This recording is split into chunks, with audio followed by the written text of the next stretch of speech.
Bonjour, aujourd'hui, je vais voir avec vous des petits détails concernant l'examen qui s'en vient ici cette semaine. Bon, je sais que certains d'entre vous vont peut-être avoir certaines difficultés, alors je vais les aider. Par exemple, celle-ci. J'ai importé le logo, OK, qu'on a ici, là, qui va être dans votre examen. Vous avez noté que le logo est d'un vert particulier et que vous allez noter aussi que vous allez recevoir la photo et votre photo va être comme ça. Donc, il va falloir teinter la photo avec le même vert. Comment teinter la photo avec le même vert? Super simple. Vous prenez une forme ici, OK? Et vous faites une petite forme. Et là, vous allez avoir remplissage. Alors, remplissage, allez sélectionner la pipette et mettez la pipette sur le vert, comme ça. Donc, vous allez avoir choisi la couleur du logo. Contour de forme, j'en ai pas besoin, je l'enlève.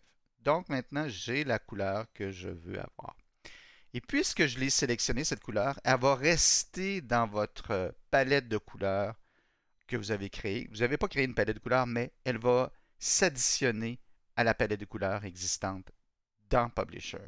Maintenant, ce que vous avez à faire, si vous double-cliquez, par exemple, sur cette photo, vous allez voir recolorier. Alors, si vous allez dans le recolorier, vous allez avoir autre variation et vous allez voir que la dernière couleur utilisée récemment, c'est le vert ici.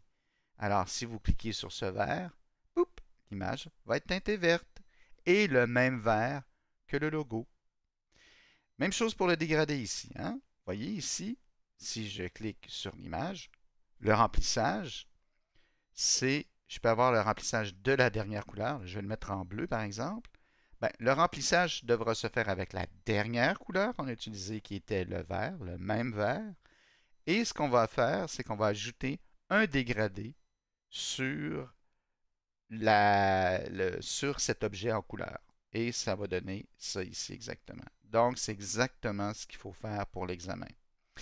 Dernière chose pour l'examen à voir, vous allez voir qu'ici, on a habillé le texte. Donc, quand vous allez avoir vos paragraphes, vos colonnes qui vont être constituées de cette façon. Et là, ce que vous allez faire, vous allez mettre la photo ici. Ce n'est pas exactement la même photo, c'est juste pour vous montrer.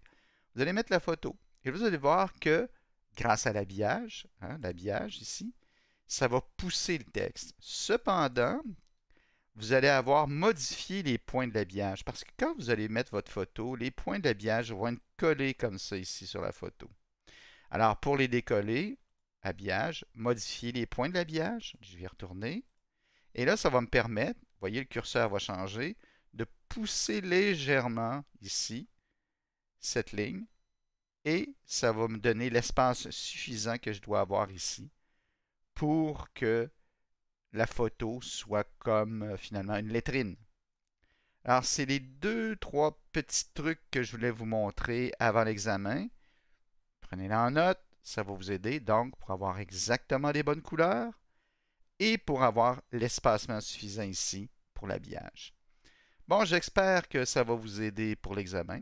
Je vous souhaite bonne chance et on se voit la semaine prochaine. Si vous avez aimé, abonnez-vous à ma chaîne. Si vous avez des questions, n'hésitez pas.